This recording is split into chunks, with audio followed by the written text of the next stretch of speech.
So is it dead? Isn't it dead? Or is it all on the horizon?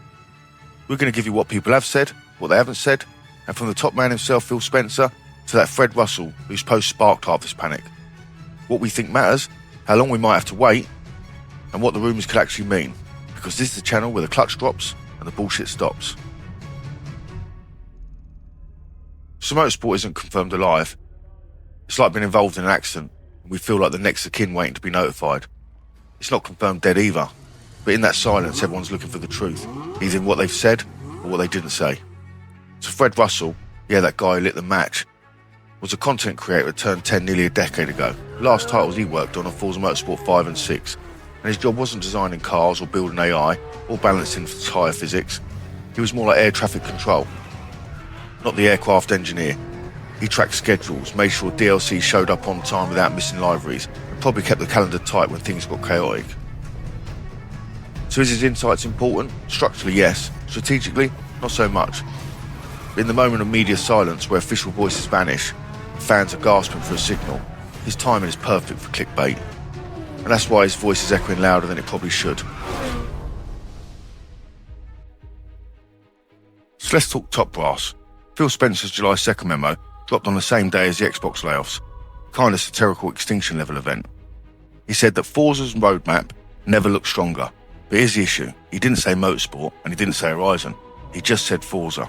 And in that vagueness, that corporate missing word bait makes you want to check if the car's still in the garage or whether it's halfway to the scrapyard. So still, it was good news. Phil was in charge. He was called back after Chris Izaki, turned 10's former creative director, got the bin. He was the guy that thought we wanted to spend 3 hours in driver's ed just to unlock every car. He got the boot, players said, and Forza needed that kick in the arse.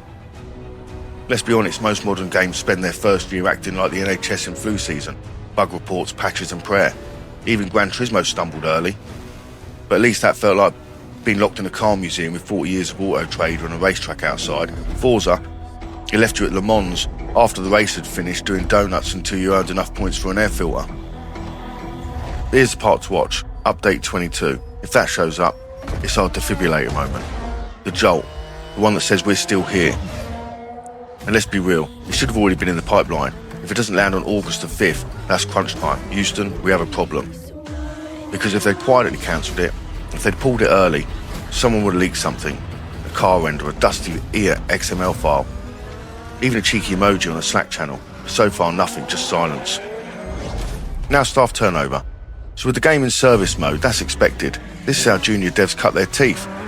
And truthfully, the system's stable, so they can't really mess it up too badly. Meanwhile, Horizon 6 is shifting into its final 10 miles. It needs a push. Motorsport DNA could bleed into Horizon. Tighter physics, cleaner tuning, maybe even a cheeky MX-5 turbo in Fable if Playground feels frisky.